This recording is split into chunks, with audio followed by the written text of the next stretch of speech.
अस्सलाम वालेकुम। मैं तुम्हें गोली मार दूंगा, वापस अपने मोर्चे की तरफ चलो। मशरकी पाकिस्तान के इलाके काक डांगा में पाकिस्तान का एक नौजवान कप्तान अपने से सीनियर कप्तान की तरफ बंदूक तान कर खड़ा था। सीनियर कप्तान के वहमो गुमान में भी नहीं था कि उसके मोर्चा छोड़ने के रास्ते में यूं कोई आ जाएगा। उसने जूनियर को समझाने की कोशिश की कि मोर्चा छोड़ना जंगी एतबार से दुरुस्त था, दुश्मन की तादाद बहुत ज़्यादा है और चंद सिपाहियों के साथ ज़्यादा देर तक मज़ाहमत नहीं की जा सकती। मगर खारियां से ताल्लुक़ रखने वाला जूनियर कप्तान कुछ सुनने के लिए तैयार नहीं था। मोर्चा छोड़ देने की कोई दलील उसकी समझ में नहीं आ रही थी। उसे सरहद पर सिर्फ मुकाबला करने का पता था। बंदूक के जोर पर वो अपने सीनियर कप्तान और सिपाहियों को हाँक कर वापस मोर्चे पर ले ही आया। जमकर लड़ाई की और मोर्चा हाथ से जाने नहीं दिया। मौके पर ही सीनियर कप्तान की पेटी उतरवाकर उसके बारे में आला अफसरान को रिपोर्ट कर दी।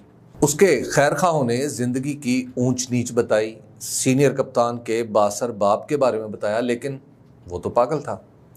दुनिया का हिसाब किताब उसकी समझ में कब आता था। इसके लिए ऐन लड़ाई में भाग जाने का तसव्वुर ही कराहत अंगेज था। वो यहाँ भी डटा रहा।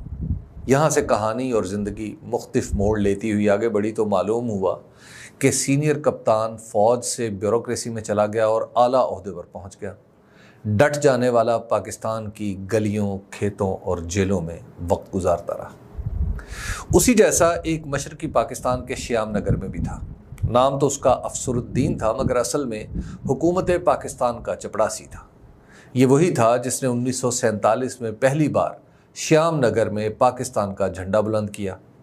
उस वक्त से लेकर उसके फ़राइज़ में ये शामिल था कि हर सुबह झंडा लहराए और शाम को उतार ले। आम सा चपड़ासी होने के बावजूद वो हमेशा सफ़ेद कपड़े पहनकर परेड के अंदाज से चलता हुआ उस खंबे की तरफ जाता जहां झंडा लहराया जाता था। 1971 में फ़िज़ा बदली तो उस ज़िले पर बागियों ने भारत की मदद से कब्ज़ा कर लिया। कब्ज़े के बाद एक तकरीब का ऐलान हुआ जिसमें बाकायदा तौर पर बांग्लादेश का झंडा लहराया जाना था। फ़ातहीन ने एक नए मुल्क के झंडे की रूनुमाई के लिए अफसरुद्दीन को ही चुना ताकि हालात और जोग्राफिया बदल जाने का पैगाम दिया जा सके।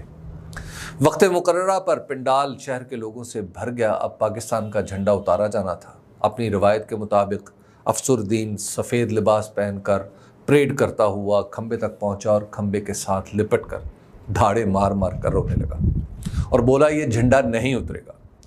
बड़े लोगों ने तारीख बदल डाली थी, मगर ये चपड़ासी नहीं बदला था। सारा पिंडाल दम बखुद था। मुक्ति बानी के कमांडो के हुक्म पर उसे ज़बरदस्ती खंबे से अलग करके स्टेज पर खड़ा कर दिया गया। आवाज़ आई, फायर। अफसरुद्दीन ने अल्लाह अकबर का नारा बुलंद किया और अपने रब के हुजूर सुरखरू हो गया। जूनियर कप्तान को अफसरुद्दीन के बारे में पता चला तो वो दोबारा पाकिस्तान का झंडा लहराने श्याम नगर चल पड़ा। वो सब कुछ जानने के बावजूद हार मानने के लिए तैयार नहीं था। उसने श्याम नगर पर दोबारा कब्जे के लिए जो कुछ किया, उसकी दास्तान बहादुरों के दिल तो गुरमा दे, मेरे जैसे बुज़दिलों के लिए सुनना या पढ़ना भी इससे दुश्वार है। ये कप्तान सुकूत ढाका से पहले ही लाहौर बुला लिया गया। लड़ाई बंद हुई, हालात मामूल की तरफ लौटने लगे और कप्तान अपनी बेहतरीन कारकर्दगी की वजह से मेजर बन गया। यहीं से एक नया इम्तहान शुरू हुआ। वो यूं के जनरल ज़ियाउल हक का मार्शल आ गया। अब मेजर साहब के दिल में वो हल्फ कुलबुलाने लगा जो उसने मिलिट्री एकेडमी से फरागत के वक्त पासिंग आउट परेड में उठाया था। उस हल्फ का पास रखने का उसने अनोखा तरीका इख्तियार किया। भुट्टो की फांसी के बाद उसने अपने जैसे दीवाने इकट्ठे किए और ज़ियाउल हक के ख़िलाफ़ बगावत का प्रोग्राम बनाना शुरू कर दिया। मालूम नहीं ये लोग कामयाब हो जाते तो क्या होता, मगर ये नाकाम रहे। यूँ कहिए कि उड़ने से पहले ही गिरफ्तार हुए और मेजर अटक किले में कैद कर दिया गया। उस वक्त मोहतरमा बेनज़ीर भुट्टो कराची में कैद थी। मेजर ने अपनी सफाई में कुछ कहने की बजाय अपने हल्फ की इबारत पढ़कर फ़ौजी अदालत को सुनाई और बगावत की कोशिश को ऐन क़ानून के मुताबिक करार देकर ज़ियाउल हक को कटहरे में लाने का मुतालबा कर डाला। उसने तफ्तीश के दौरान भी अपने मकसद को सामने रखा और इस अंदाज से अपनी कच्ची पक्की साजिश को बयान किया कि ज़ियाउल हक को बेनज़ीर भुट्टो से जान छुड़ाने के लिए उन्हें बाहर भेजना पड़ा।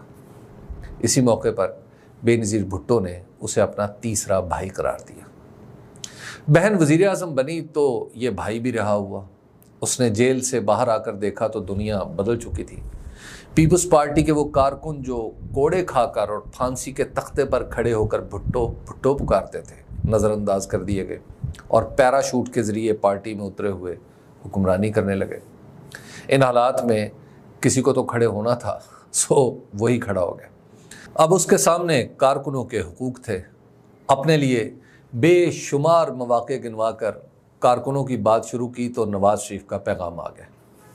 पैगाम यह था, जो मांगोगे मिलेगा, बस हमारे साथ मिल जाओ। अब अगर कोई ये पेशकश भी कबूल ना करे तो उसके पागल होने में कोई शक, मगर उसने घर की लड़ाई घर के अंदर रहकर लड़ने का फैसला किया। जब पार्टी के बाजू मरोड़ कर उसने कारकुनों की थोड़ी बहुत मदद करा ली तो उसके लिए पार्टी के दरवाजे बंद हो चुके थे। मोहतरमा दूसरी बार वज़ीर आज़म बनी तो मुर्तज़ा भुट्टो वतन वापस आ गए और इसी पागल मेजर को दोबारा मैदान में आने को कहा। उसके बाद जो कुछ हुआ लाड़काना की तारीख़ है। इसका अंजाम यह था कि उसे उसकी मुँह बोली बहन के दौरे इक़्तिदार में न जाने कितनी दफ़ात के तहत हमेशा हमेशा के लिए जेल चले जाना था। हुकूमत किसी की भी हो हमेशा नहीं रहती। यही हुआ। बेनज़ीर रुखसत हुई तो जेल के दरवाजे भी खुल गए। पागल के लिए ज़िंदगी भी बदल चुकी थी। कमर खमीदा और बच्चे जवान थे।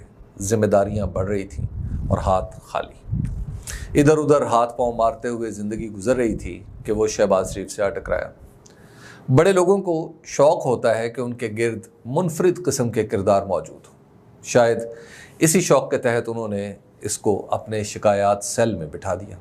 उन्हें अंदाज़ा नहीं था कि एक पागल को ऐसी जगह बिठाने से क्या होता है। उसने पूरी ईमानदारी से आने वाली हर शिकायत को तहकीक के बाद निपटाने की कोशिश शुरू कर दी।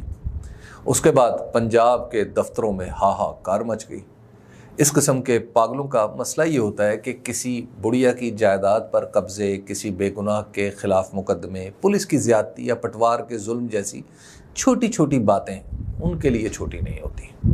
ये उनके लिए सुहाने रूह बन जाती है और उन्हें किसी करवट चैन नहीं पड़ता। इस तरह के मामलात में उन्हें नौकरी के तकाज़े पूरे करने आते हैं, ना वो दफ्तरी मसलहतों को खातिर में लाते हैं। इनकी ईमानदारी तो गोया बेवकूफ़ी की हदूद को छूती है। शिकायत सेल में भी यही हुआ। उसे फौरी तौर पर निकाला तो नहीं गया, लेकिन बेवकूफ़त कर दिया गया। उस पर भी ये निचला नहीं बैठा, कागज़ काले कर कर के उस निज़ाम के मुंह पर मारता रहा। अब इस तरह तो उमूर मुमलकत नहीं निपटाए जाते, सो उसे यहाँ से भी जाना पड़ा। अब बैठा है लाहौर के मुज़ाफ़ात में एक छोटे से किराए के फ्लैट में। अक्लमंद होता तो बड़ा अफसर होता, तरक्की करता, वज़ीर बनता, मगर पागल तो पागल ही रहता है। अब किताबें लिखता है ज़मीर को झंझोड़ने वाली। बहुत पहले उसने अटक किले से लिखी थी, जिसे पढ़कर मैं भी अपनी नौजवानी में थोड़ा सा पागल हुआ था, मगर जल्द ही सुधर गया। कुछ अर्सा पहले इसने अपनी आप बीती लिख दी है। आप समझ गए होंगे कि मैं साबिक मेजर आफ्ताब अहमद की बात कर रहा हूँ, जिन्होंने हारण खेड़ फ़कीरा के उन्वान से अपनी खुद नविश्त लिख दी है। खुद नविश्त क्या है? पागलपन की दास्तान है। कोई पढ़ ले तो रो पड़ता है कि अपने ज़वाल की समझ आ जाती है, ना पढ़े तो खुश रहता है कि जहालत भी तो एक नेमत है। मेजर आफ्ताब पागल है, पूरा पागल। ऐसे पागल दुनिया में तो किसी काम के नहीं होते, लेकिन मुझे लगता है रोज़े हशर अगर मुल्कों और कौमों का हिसाब हुआ तो पाकिस्तानी कौम अपने दिफा में आंसू बहाते हुए इतना ही कहेगी कि ऐ दो जहानों के रब, हम बहुत बुरे थे, मगर ये पागल मेजर भी तो हम में से था ना। तो इस पागल के सदक़े हमें माफ़ कर दे।